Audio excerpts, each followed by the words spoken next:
En el episodio de hoy, directos oyentes, voy a ocuparme de la destrucción del matrimonio en particular y de la familia en general, demostrando que lejos de ser un hecho de sociedad espontáneo que se deba exclusiva o preponderantemente al cambio de costumbres, a las circunstancias, a la evolución de las mentalidades, a todas las razones que se han invocado de la pérdida de la creencia religiosa, que el matrimonio presuntamente estaría más amparado por la creencia religiosa y que al relajarse esta o cuando subsiste al dejar de tener la pertinencia que tenía antes en la vida humana, pues con ello se ve afectado el vínculo matrimonial, la, el cambio de actividad de la mujer, ahora más incorporada al trabajo externamente remunerado por un empleador. Bueno, todo eso, esos factores, todos ellos, sin duda, y otros, juegan un papel. Pero lo que quiero señalar es que difícilmente habrían determinado la quiebra, la bancarrota de la institución matrimonial si no fuera porque deliberadamente las élites han querido destruir el matrimonio y la familia.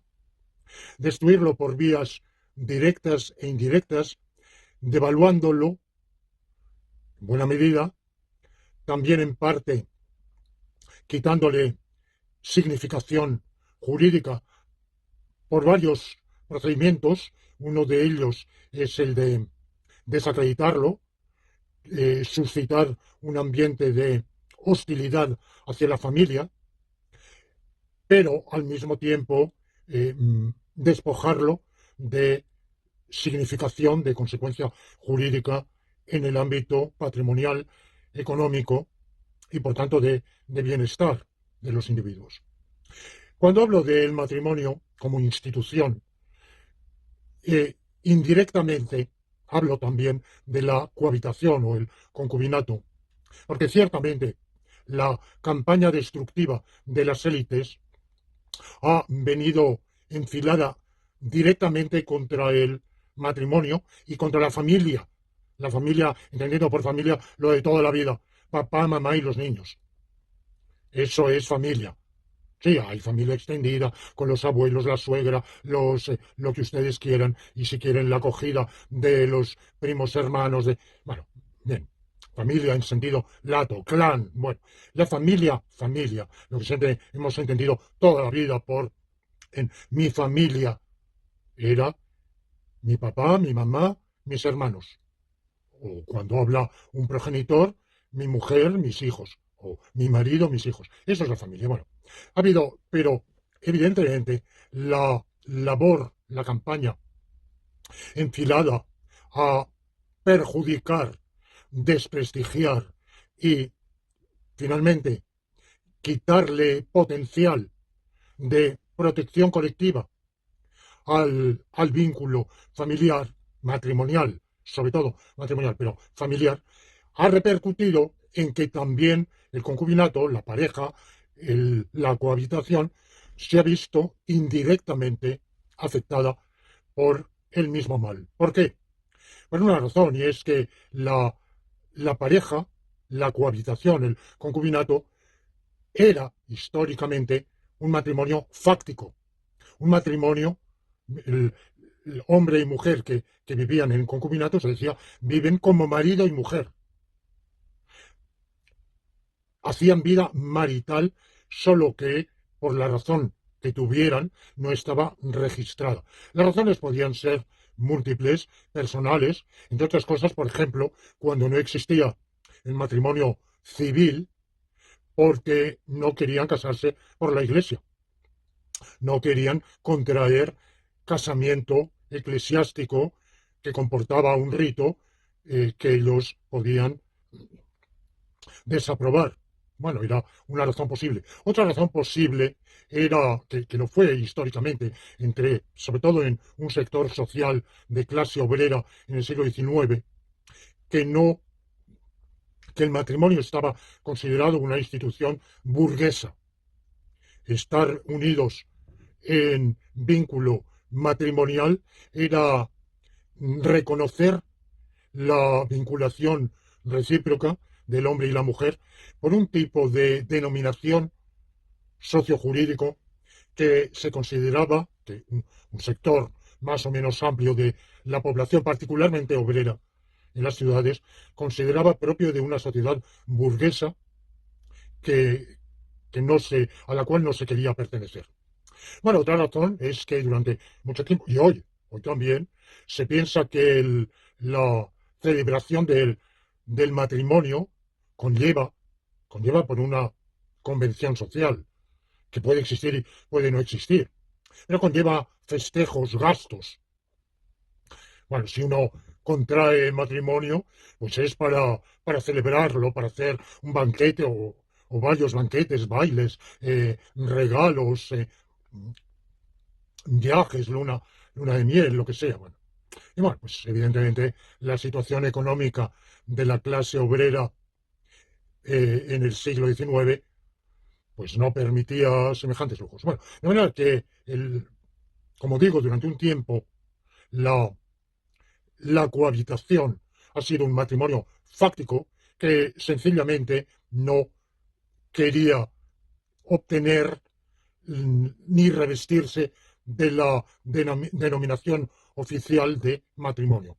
Y por otro lado, los escasísimos efectos patrimoniales del matrimonio en estas familias obreras eran prácticamente nulos, porque la miseria en que se vivía quitaba toda trascendencia. Al no existir tampoco seguridad social, ni derecho de viudedad, ni nada por el estilo, pues evidentemente con matrimonio o sin él daba igual, no se iba a cobrar seguro de viudedad ni ningún otro beneficio. No había asistencia pública sanitaria que de uno de los cónyuges pudiera beneficiarse el otro, porque no existía tal cosa. De manera que se entiende que hubiera un rechazo de la ceremonia matrimonial, pero no por ello del vínculo, y la abrumadora mayoría de esos matrimonios fácticos tenían una estabilidad vitalicia, se habían unido hasta que la muerte los separase, y efectivamente, eso estaba en la práctica. Tenía excepciones, claro está, como también en los matrimonios oficiales, pero la concepción normal de la vida es que se entraba en una unión recíproca de derecho y deber, socialmente reconocido, de solidaridad mutua, y deja de existir la solidaridad mutua cuando cualquiera de los dos la rompe según le dé la gana, porque sí, sin motivo. O sencillamente porque el cónyuge ha envejecido, uno también, pero piensa que puede encontrar una pareja más joven y por tanto sexualmente más satisfactoria, más atractiva. No sé si ustedes han leído la historia de San Michele de Axel Munte, donde un marido ve como su mujer es atraída por una joven amante y bueno, eso evidentemente le produce la compunción, la pena, los celos normales, y una de las cosas que le angustian es que, bueno, pues el miembro viril de su rival tendrá una potencia de la cual que él ha perdido por la edad. Bueno, pues si ese tipo de consideraciones valieran para cambiar de pareja, evidentemente el vínculo de solidaridad no existe. Si es hoy sí, mientras me venga bien a mí, pero mañana no, cuando por la razón que sea o en el aspecto que sea, gano más cambiando, bueno, pues ahí deja de existir ese vínculo de solidaridad. La, el reconocimiento del divorcio existió en el derecho romano. No solo existió, sino que la cristianización del imperio romano por la conversión de Constantino, el edicto de Milán, y posteriormente la oficialización de la religión cristiano-católico ortodoxa por Teodosio, por el emperador hispano-romano Teodosio, a finales del siglo IV, no quitó en absoluto en el derecho romano la existencia del divorcio. Pero los emperadores cristianos, particularmente Justiniano, no digo el autor, pero sí el impulsor de la gran compilación jurídica del Corpus Justinianeo, trataron de proteger la unión conyugal y desincentivar el divorcio. Sin embargo, el divorcio en realidad fue la Iglesia, las iglesias cristianas, lucharon contra el divorcio, pero solo muchísimo más tarde el divorcio dejó de existir como posibilidad jurídica.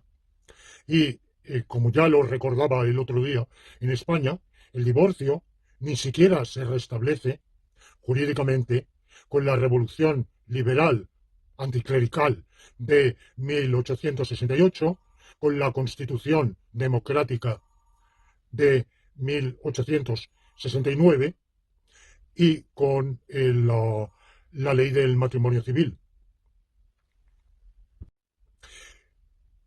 Será posteriormente la Constitución de la Segunda República Española la que introduzca en el ordenamiento jurídico español el divorcio, pero muy limitado, como ya lo vimos el otro día, exclusivamente por acuerdo mutuo o bien causal. En Francia había sido la Revolución Francesa la que instituyó el divorcio, pero posteriormente fue abolido y será la Tercera República la que lo restablecerá en 1880 y algo, no recuerdo bien la fecha. Cuando se estaba deliberando en Francia sobre el restablecimiento del divorcio, que fue muy restrictivo, mucho más que en España, mucho más de lo que será en España, porque la ley francesa republicana de divorcio únicamente permitía el divorcio causal, no por consentimiento mutuo. Eso lo establecerá una reforma legislativa impulsada por el presidente Charles de Gaulle en el año 1969. Bueno, pues cuando se estaba debatiendo en Francia el restablecimiento del divorcio, el Papa León XIII, que había accedido poco antes al solio pontificio, emitió una encíclica, Arcanum Divinae Sapientiae, de 10 de febrero de 1880. Y claro, como todo lo de León XIII, o León XIII, como yo prefiero decir, pues es una mezcla. León fue un papa salido del ambiente ultrarreaccionario de su predecesor Pío IX, que marcó una evolución importantísima en la Iglesia Católica, un cierto ayornamiento, una cierta adaptación a nuevos tiempos, un ánimo de aceptar un mínimo de compromiso con un cambio de mentalidades y, por tanto, una renuncia a actitudes extremas de aferrarse a un pasado de manera intransigente, como lo habían tenido sus predecesores, para aceptar un mínimo de acomodo con nuevos tiempos.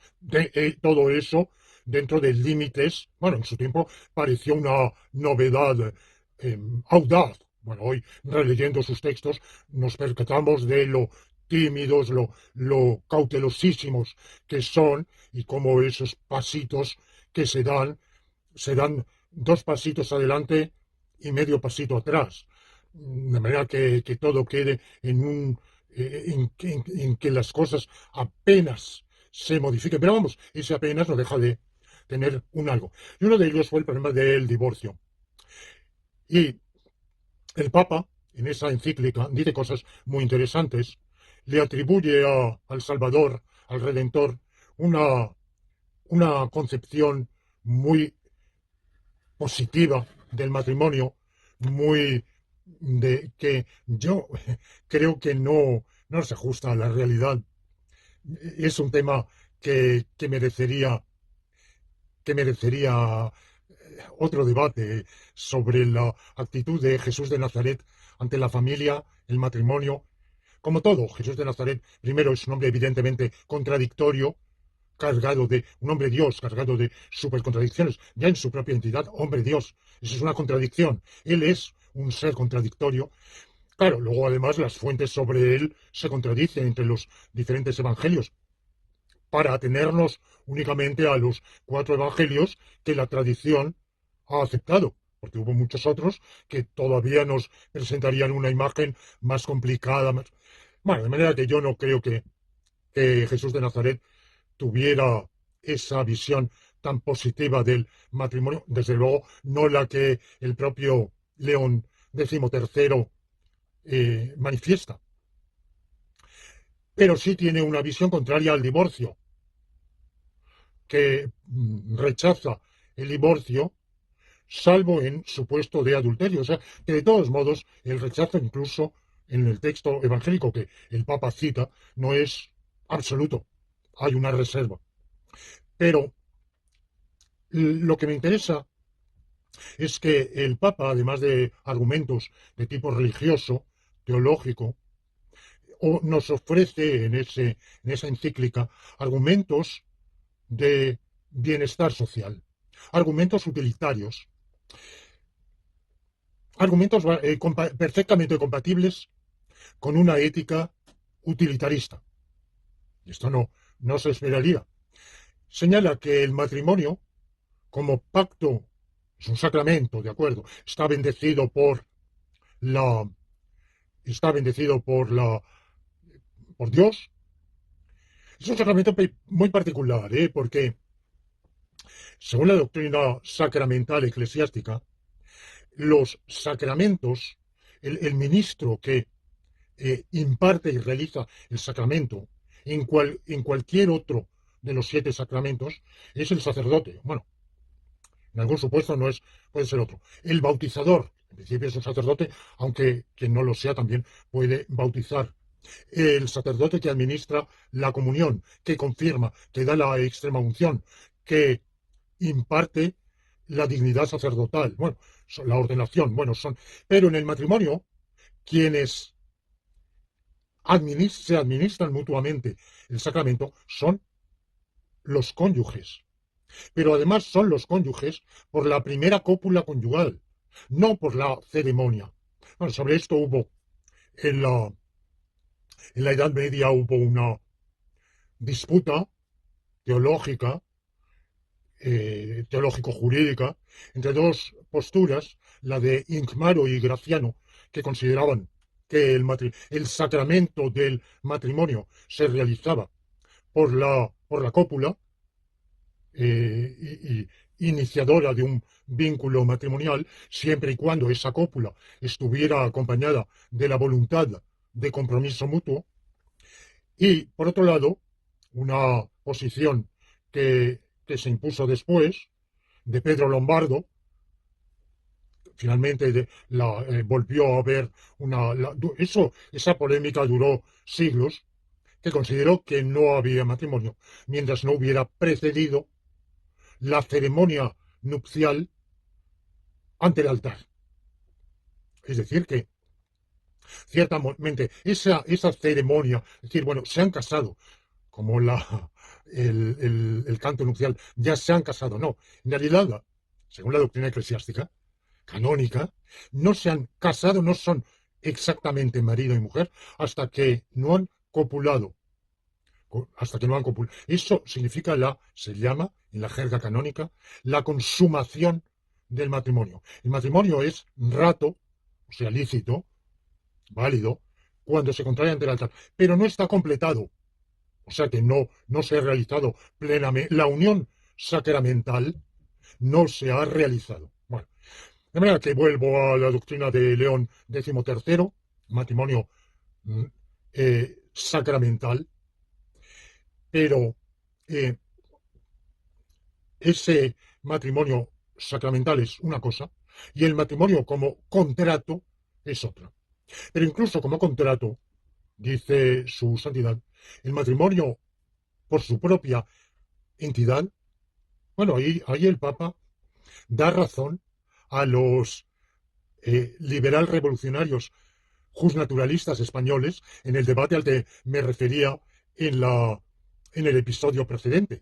¿Recuerdan ustedes aquel debate en las Cortes Constituyentes españolas de 1869 en que los liberales anticlericales decían el matrimonio es vitalicio por derecho natural y los clerical monárquicos conservadores replicaban no, despídanse ustedes del matrimonio vitalicio si no admiten si admiten libertad de cultos, porque solo el reconocimiento del matrimonio como sacramento le atribuye ese carácter, ese rasgo de vigencia vitalicia. Bueno, pues 11 años después, el Papa, pero ya he dicho que León XIII al fin y al cabo es un Papa moderadamente innovador. Bueno, pues el Papa dice, no, es que incluso como contrato, por su propia, eh, por su propia naturaleza, el matrimonio tiene una vigencia vitalicia, porque implica ese compromiso mutuo de compartir lo bueno y lo malo, alegrías y penas, salud y enfermedad, dolor y placer. Y en uno de los artículos de esa interesante encíclica, que yo hubiera querido leer en latín, pero que lamentablemente la Santa Sede, con este Papa, ha quitado todos los documentos de latín, los ha tirado a la basura y lamentablemente solo el sitio web de la Santa Sede nos lo ofrece en inglés. Bueno, para mí leer la encíclica de León XIII en inglés, bueno, la puedo leer en inglés, no pasa nada, la entiendo perfectamente, pero claro, hubiera querido leerla en el idioma en que se escribió, que era el latín, pero bueno, no la he encontrado. Y en uno de los artículos enumera los bienes del matrimonio.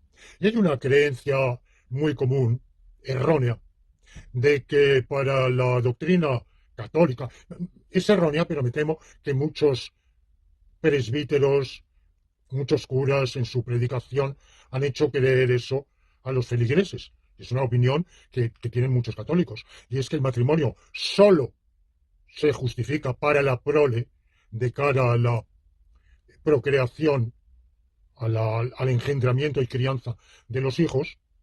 Bueno, es una idea que tampoco se la ha inventado el cristianismo o la Iglesia católica en particular, sino que ya la tenía Ulpiano. El otro día hablaba de la concepción de Ulpiano, del derecho natural, aplicable por igual a los animales y entre ellos a esa especie particular de animales que somos nosotros, de la unión de el macho y la hembra para la procreación y crianza de la prole. Bueno, lo que pasa es que el Papa señala que el matrimonio no tiene esa finalidad única. A veces se considera que después del Concilio Vaticano II ha evolucionado la doctrina pontificia y por primera vez se ha reconocido que el matrimonio, además de esa función, esa misión procreativa fundamental, tendría complementariamente una función de ayuda mutua. Bueno, pues no sé de dónde viene esa idea, pero si se lee el texto al que me estoy refiriendo de León XIII, se verá que claramente dice, no es la procreación y crianza de los hijos el único fin del matrimonio.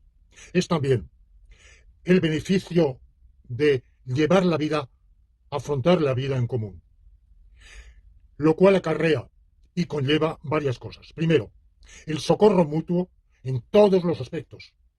Pero claro, de nuevo, socorro mutuo si es un compromiso de seguir socorriéndose mutuamente. No que ahora estoy yo enfermo y me socorres, pero mañana te pones enferma y yo me voy. Rompe el vínculo porque me interesa más otra relación. No, evidentemente es estar a las duras y a las maduras. Bueno, el socorro mutuo, el bien mutuo por la ayuda recíproca que se da a lo largo de la vida, el beneficio del amor mutuo, y aquí hemos de ver un eufemismo que ese amor mutuo claramente tiene una connotación erótica. El amor, ese amor no es como el amor de filial o el amor paterno o parental o el amor amistoso. Ese amor es el amor erótico, que quiere decir el placer, el placer que se tiene complaciéndose uno a otro en sus impulsos naturales a lo largo de la vida. Añade más, la comunidad de todos los bienes. Muy importante, lo que el Papa propone ahí no es la comunidad de gananciales, sino la comunidad universal de bienes. Es decir, que según su concepción, que sin embargo la legislación civil no ha reconocido en casi ningún país, habría, al contraerse el matrimonio, todos los bienes habidos y por haber de cada uno de los cónyuges pasarían a ser de propiedad común de ambos, de la comunidad, no de ambos cónyuges, sino de la comunidad conyugal, de la sociedad conyugal. Bueno, esos son los bienes del matrimonio. Y, dice el Papa, introduzcamos el divorcio. Y bueno, el texto es largo, farragoso, enrevesado. Dice, la Iglesia está dispuesta a hacer concesiones, porque comprende que los tiempos cambian, que las mentalidades cambian, que la carne es débil y puede atemperar su doctrina. Bueno, está abriendo todo eso, está dicho con unos rodeos, con unos circunloquios que, claro, hay que entender en el contexto de la encíclica. La encíclica es a favor del matrimonio y contra del divorcio. Por tanto, al decir todo eso, está diciendo que podría aceptarse de algún modo, condicionadamente, el divorcio en algún caso. Ahora dice, abran ustedes la puerta al divorcio y verán lo que va a pasar. Por ejemplo, entre los protestantes se ha aceptado el divorcio. La Iglesia anglicana lo ha aceptado. ¿Y qué está sucediendo?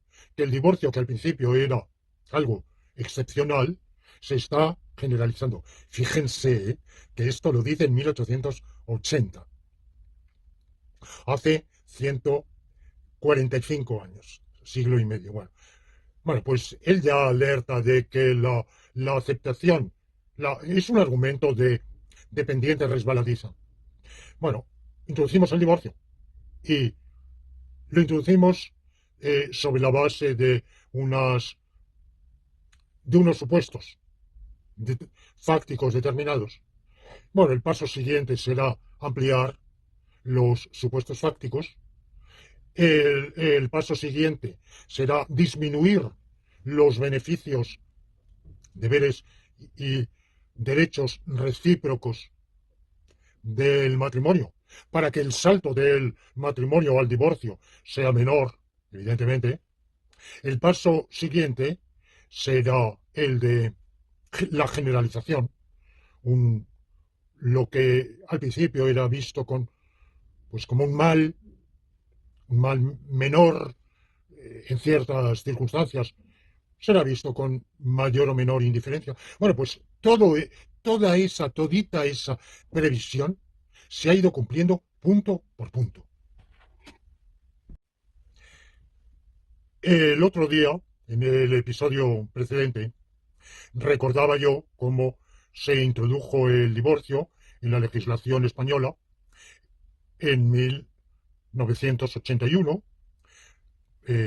por el ínclito ministro Fernández Ordóñez, que entonces era ministro de la UCD, un partido reaccionario, más o menos oficiosamente católico, monárquico, borbónico, salido de todo su personal de la falange española tradicionalista y de las ONS, post-franquista, porque los tiempos habían cambiado y había que cambiar el decorado, la fachada, se pasó del régimen franquista a esa nueva, por lo menos a ese régimen de elecciones, pluripartidismo, bueno, pseudo democrático, que es el que tenemos ahora. Ese mismo señor Fernández Ordóñez, luego, cuando llegue al poder el Partido Socialista, será socialista, social monárquico, y será de esos que cambian la chaqueta y que con tal de ser ministros lo será con uno o con otro, según convenga. Bueno, pues en el año 81 es ministro con la OCDE y, bueno, todavía en ese momento el papel de la Iglesia Católica en España era importante. La Iglesia que había luchado a brazo partido por evitar por impedir cualquier legislación favorable al divorcio, que aceptara el divorcio, incluso desde el punto de vista civil.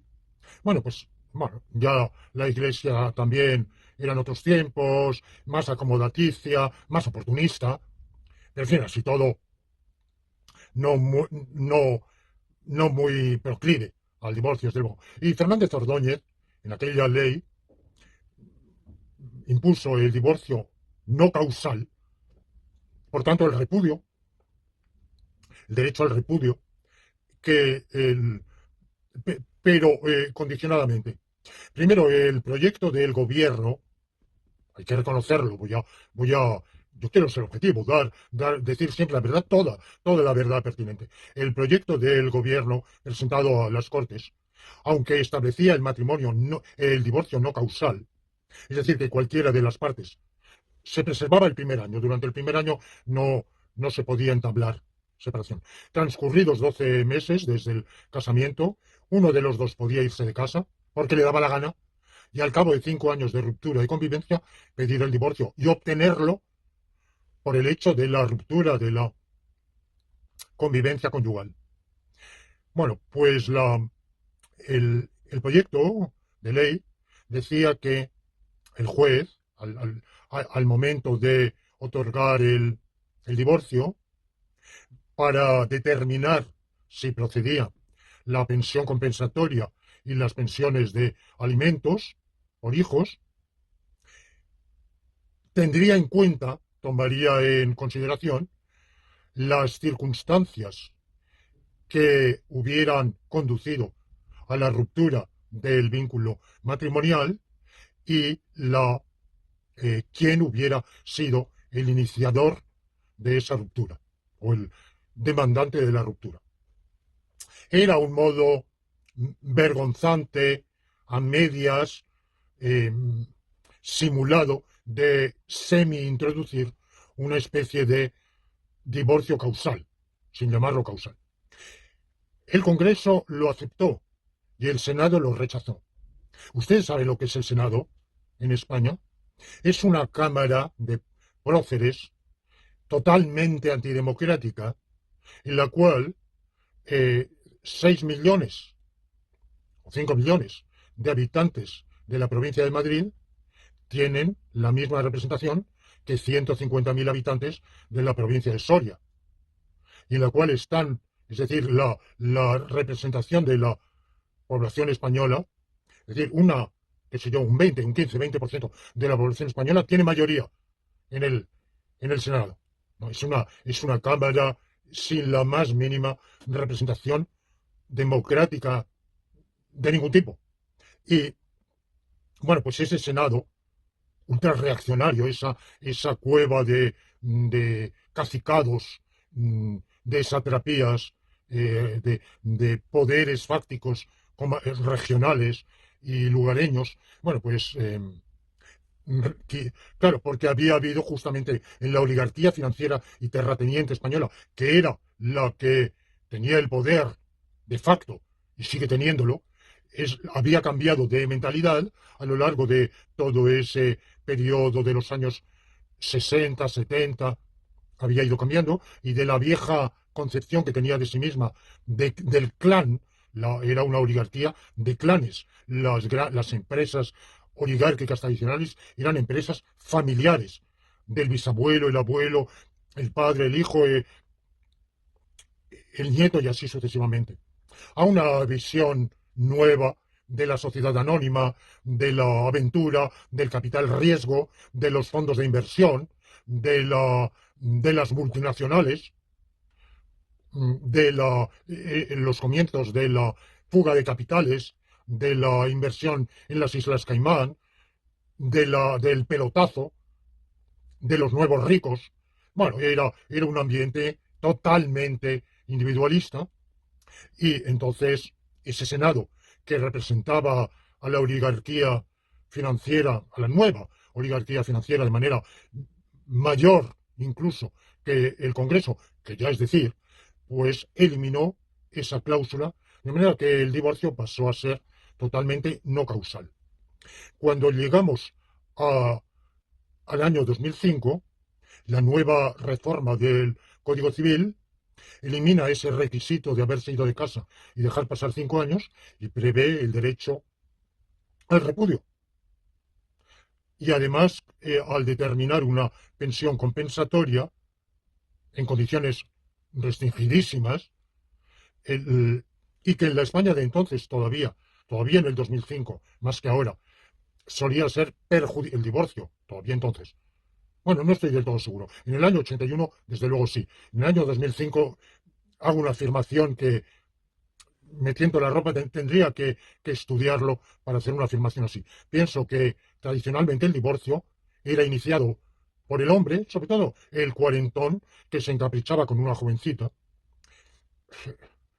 Eso y solía ser más perjudicial para la mujer. Eso ha dejado de ser así hoy. ¿En qué momento? Bueno, ha sido un proceso paulatino, evidentemente.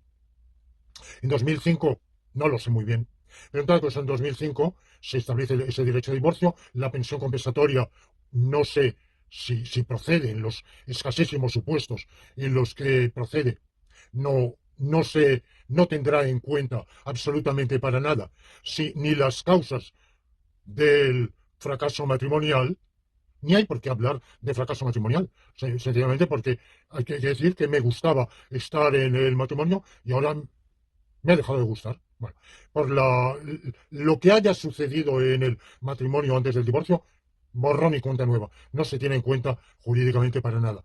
Y lo, el proceso mismo de divorcio tampoco. De manera que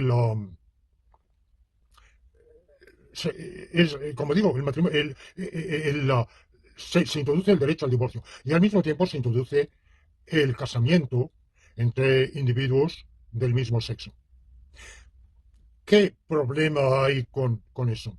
Primero, ¿cuál es el artículo de la Constitución que reconoce como un derecho fundamental el derecho al matrimonio? Bueno, pues es el de la sección segunda del capítulo segundo del título primero de la Constitución, que entre los derechos fundamentales establece, dice lo siguiente: el hombre y la mujer, al llegar a la edad núbil, con los requisitos marcados por la ley, tienen derecho a contraer matrimonio. Eso, por tanto, figura en el capítulo segundo del título primero, derechos y libertades fundamentales, y el artículo no dice solo el hombre y la mujer tendrán derecho a contraer matrimonio. No lo dice. Pero tampoco dice que sí. ¿Por qué?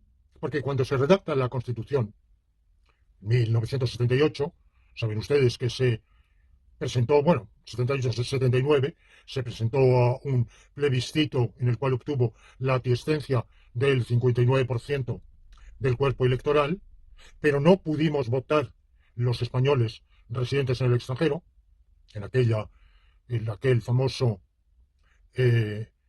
referéndum o plebiscito del 6 de diciembre del año 79. Bueno, pues a nadie se le ocurre, absolutamente a nadie, que se iba a llamar matrimonio algo que no fuera el vínculo entre un hombre y una mujer.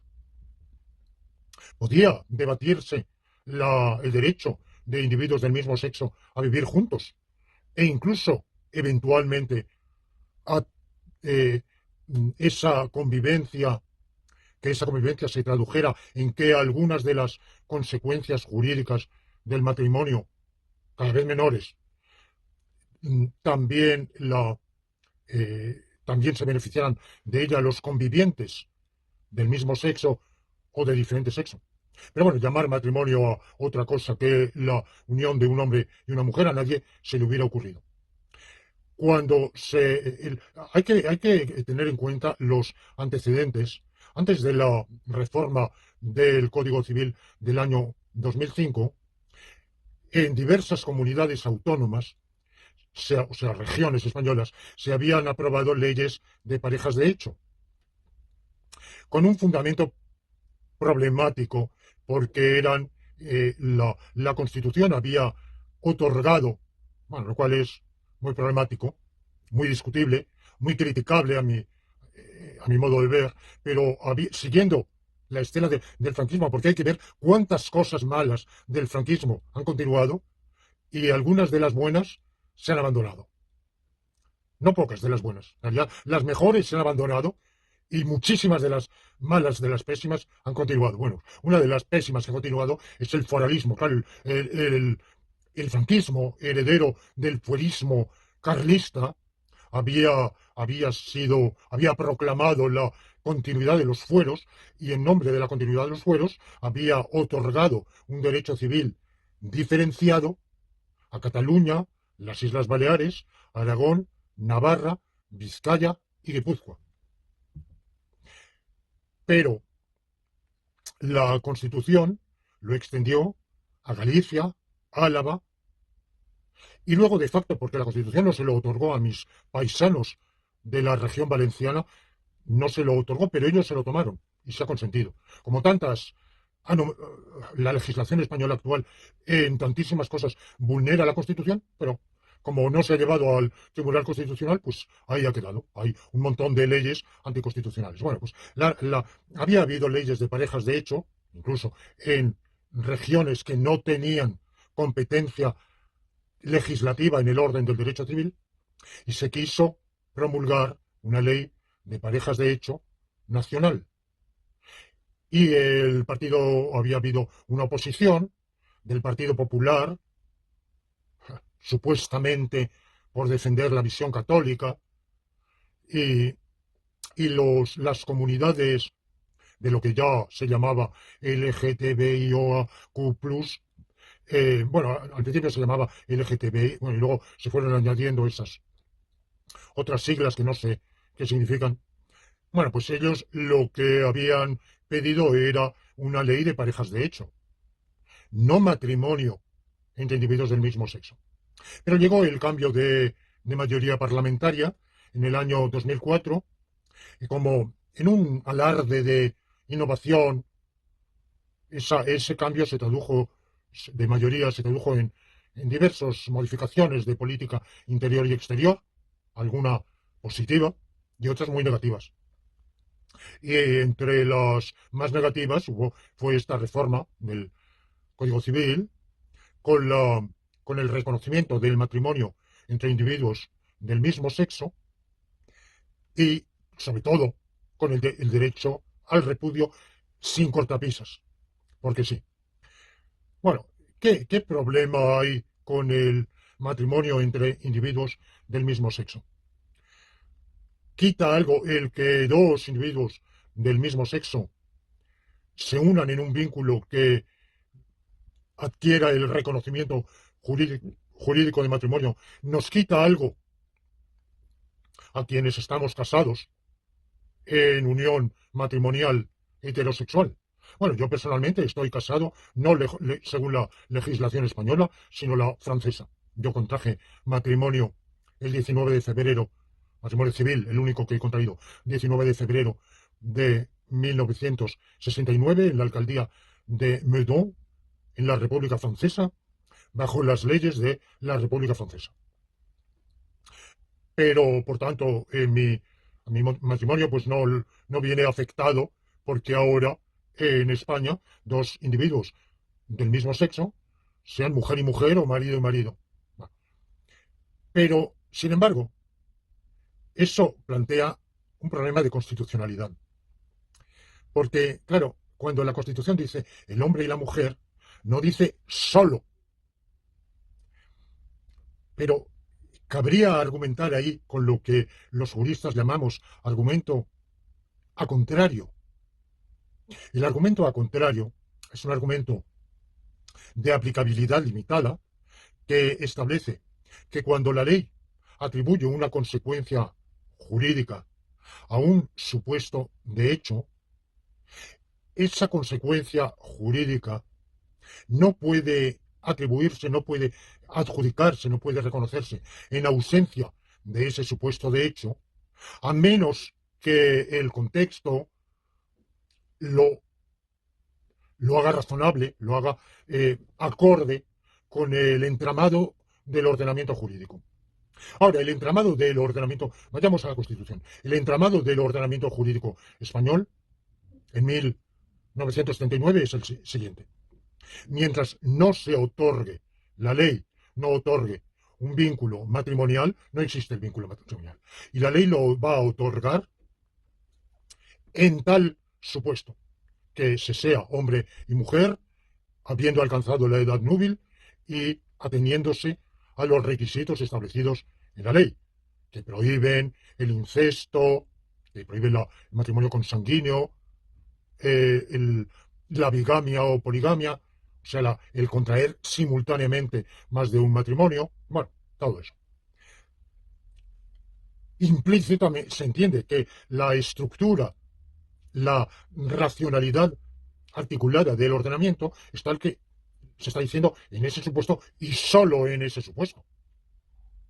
Porque, claro, es decir, no, como no se dice únicamente, podría la ley también otorgar el matrimonio. Supongamos que la reforma legislativa hubiera permitido el matrimonio a los 9 años. ¿Sería eso conforme con la Constitución? Se podría argumentar igual, se podría decir, la Constitución dice que el hombre y la mujer, habiendo alcanzado la edad núbil y ateniéndose dentro del cumplimiento de los requisitos legales, tienen derecho a contraer matrimonio. Pero no excluye, nada dice, solo habiendo alcanzado la edad núbil. Por tanto, a los 7, 8, 9 años, o 5, podría establecerse el matrimonio. Bueno, pues un chaval y una chavala de 8, 9, 10, 11 años, desde luego, tienen entendimiento. No me dirán ustedes, yo sabía perfectamente a los cómo se hacían los hijos a los 9, 10 y 11 años y qué significaba ser marido y mujer. Y, y bueno, como obligatoriamente entonces estábamos segregados por sexos en la enseñanza media, pues no tenía compañeras de clase en mi bachillerato, pero bueno, pues a lo mejor se me habría ocurrido, ¿verdad? Bueno, cualquiera de ustedes admitirá que hay un implícito adverbio únicamente, que no está dicho, pero únicamente. De manera que parece perfectamente atinado, razonable, el argumento sensu contrario, es decir, que la ley atribuye ese derecho a contraer matrimonio solo al hombre y la mujer que hayan alcanzado la edad núbil y que estén exentos de impedimentos legales. Como la ley fue propuesta por el gobierno del Partido Socialista, para llevarle la contraria, porque en algo hay que llevar la contraria, dado que en el 99,9999% el partido mayoritario y el principal partido de la oposición están de acuerdo. Entonces, en ese 0,0000001% en que están en desacuerdo, pues, aunque sea coyunturalmente, ocasionalmente, porque están en desacuerdo mientras está en la oposición y luego deja de estarlo. Bueno, pues el Partido Popular, la oposición, llevó al Tribunal Constitucional, impugnó constitucionalmente eso, y el Tribunal Constitucional dio largas para pronunciarse y al final se pronunció. Y era uno de los magistrados del Tribunal Constitucional entonces, era mi amigo Andrés Ollero Tassara. Fíjense ustedes la vida, lo complicada que es. Solo he tenido un amigo en el Tribunal Constitucional, ideológicamente muy alejado. Si ustedes quieren, somos casi de polos opuestos. Pero, sin embargo, yo tengo una enorme estima intelectual y humana por este colega, y he de decir que es uno de los pocos colegas académicos por quienes yo tengo una plena estima por su valía y por su honestidad y por su rectitud, por su consecuencia con sus propias ideas. Es un hombre del Opus Dei, es un hombre, pero es un hombre muy él. Andrés Ollero es muy Andrés Ollero. Y en ese sentido, perteneciendo a ese ámbito, es como yo soy muy Lorenzo Peña. Es decir, sí, se me puede clasificar en muchas cosas. Ahí están mis libros, ahí están mis panfletos, ahí están todo. ¿Sabe? El que me haya seguido conoce perfectamente mi pasado revolucionario, mis ideales anticapitalistas a los que nunca he renunciado. Todo eso es así. Pero también es verdad que dentro de ese ámbito, pues mis ideas son muy particulares, mi personalidad también. Bueno, pues Andrés Ollero, el tribunal falló, 90 páginas, bueno, era la sentencia es larga, farragosa, enrevesada, bueno, y no, no es ningún dechado de buena prosa jurídica. Pero, a mi juicio, el tribunal, que quería admitir el matrimonio entre individuos del mismo sexo, el tribunal podía hacerlo diciendo, con un argumento muy sencillo, en el texto, en el artículo constitucional, no se dice únicamente el hombre y la mujer podrán contraer matrimonio. Como no se dice únicamente, pues se abre la puerta a que dos hombres entre sí, dos mujeres entre sí contraigan matrimonio. El único problema con esa argumentación es lo siguiente: en realidad habría dos tipos de matrimonios. Unos que serían en ejercicio de un derecho constitucional y otros que serían en ejercicio de un derecho meramente legal. El primero estaría instituido por el poder constituyente y el segundo por el poder legislativo. Al ser por el poder legislativo en una materia que no requiere mayoría absoluta, puede cambiarlo el Congreso de los Diputados por mayoría simple. O sea, más si es que no es. De ser así, quienes quiera que hayan contraído matrimonio entre individuos del mismo sexo, al amparo de la reforma constitucional, de la reforma del Código Civil del año 2005, por una reforma ulterior podría anularse tal matrimonio, y como no está amparado constitucionalmente, pues podría perfectamente decirse que ese matrimonio ha dejado de existir. No sé hasta qué punto los magistrados del Constitucional se percataron de lo complicado del asunto. Entonces dijeron que lo que pasa es que esa frase, esa locución, el hombre y la mujer, había que entenderlo según la evolución de la mentalidad social. Pero vamos, ¿qué quiere decir eso? Que donde dice hombre y mujer, quiere decir el hombre tiene derecho al matrimonio y la mujer tiene derecho al matrimonio. Pero si eso es así, también entonces uno podría tener derecho a casarse consigo mismo. El hombre tiene derecho a casarse, bueno, pues yo decido casarme conmigo mismo, la mujer. O con arreglo a la mentalidad, pues a lo mejor, ¿por qué no? El hombre y la mujer tienen derecho a casarse en pluralidades de 3 individuos o de 7. Bueno, no veo. Entonces, hubo creo que varios votos discrepantes, pero uno de ellos, el de Andrés Ollero. Andrés Ollero fue un argumento antropológico, y es que Andrés Ollero decía: ¿se quiere instituir el matrimonio entre individuos del mismo sexo? Pues evidentemente que se haga modificando el artículo de la Constitución. Esa vía es perfectamente viable.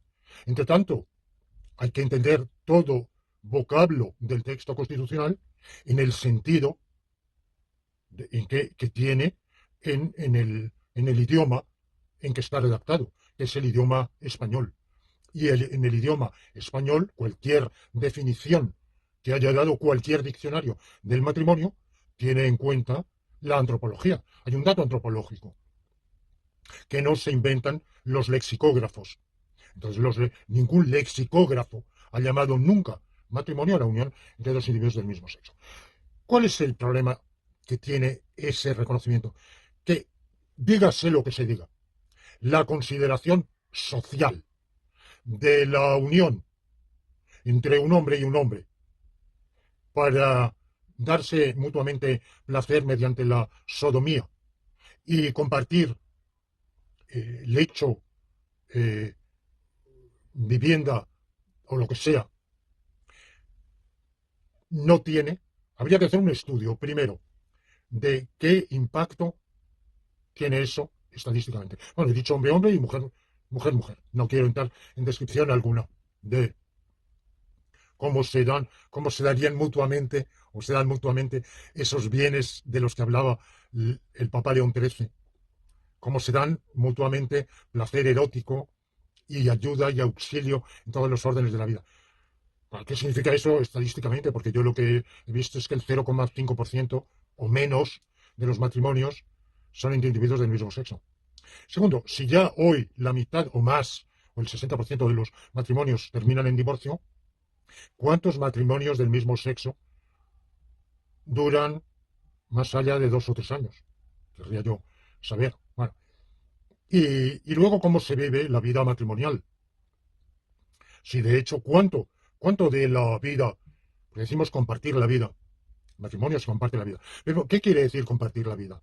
Que si yo estoy leyendo una novela de Stendhal, mi mujer esté leyendo también una novela de Stendhal. No, evidentemente que no. O que si a mí me gusta la práctica del ciclismo y me voy a recorrer también, sea acompañado por... No, no. O sea, puede tener sus aficiones, sus gustos, sus amistades, salir a yo tener mis amigos. Pero compartir la vida es compartir lo principal de la vida. Deja de compartirse si nos vemos algún rato o para hacer el amor, nada más, o en fin, nada. Bueno, pues entonces no se está compartiendo la vida. Bueno, yo no sé cuánto de la vida se comparte, pero lo importante es que en la realidad, seguramente, eso requiere un estudio sociológico, seguramente en la realidad de la praxis vital, las parejas llamadas matrimonios del mismo sexo no tienen una praxis de vida en común como el matrimonio heterosexual, por un lado, y por el otro lado tampoco tiene la consideración.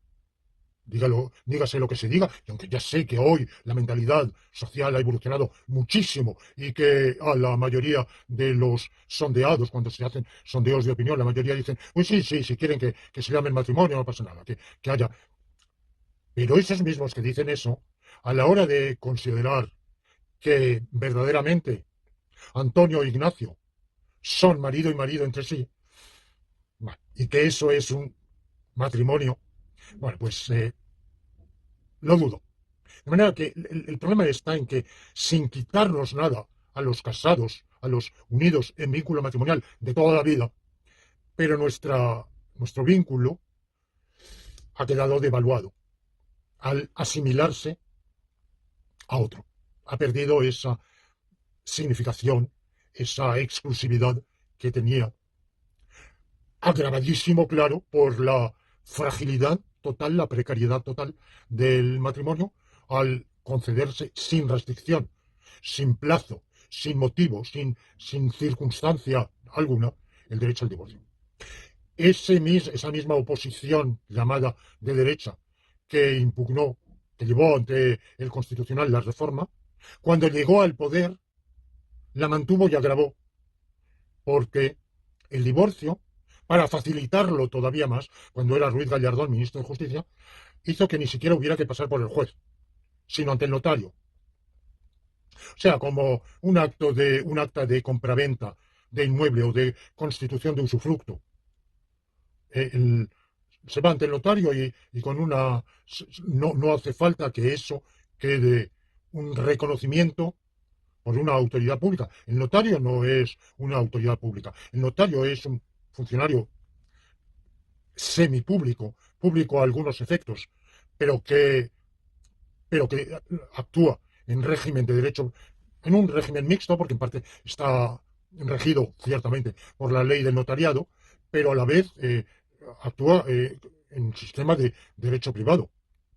No es remunerado del erario público, sino que percibe honorarios pagados por los interesados, por los particulares. O sea, no deja de ser como un médico que practica la medicina liberal o un abogado en su bufete.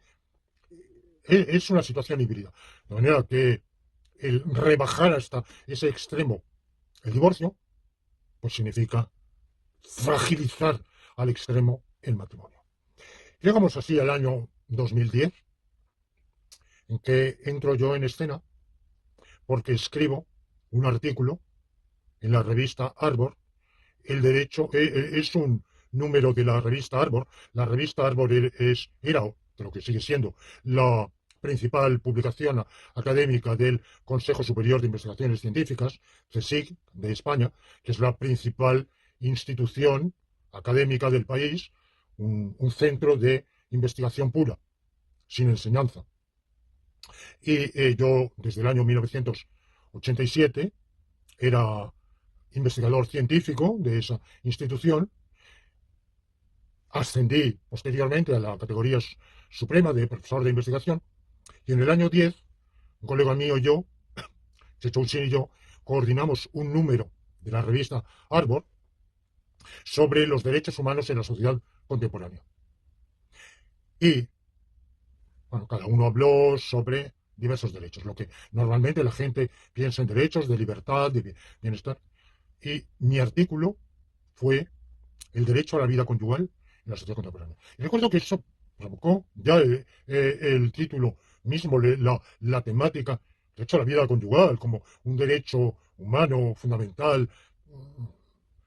Bueno, pues, pero ahora, claro, yo podía atenerme a la Declaración Universal de los Derechos Humanos, al Convenio Europeo, la Declaración Universal de 1948, al Pacto de 1966, Pacto Internacional ratificado por España de derechos sociales y económicos y culturales, al otro pacto también internacional del mismo año de derechos civiles y políticos, al Convenio Europeo de Derechos Humanos, llamado Convenio o Convención de Roma de 1951, a la Constitución Española.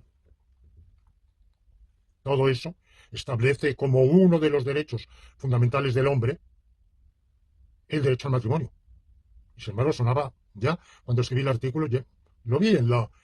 Ah, es el matrimonio. Bueno, vi una... Y escribí aquí el artículo. Y yo me puse guantes. No...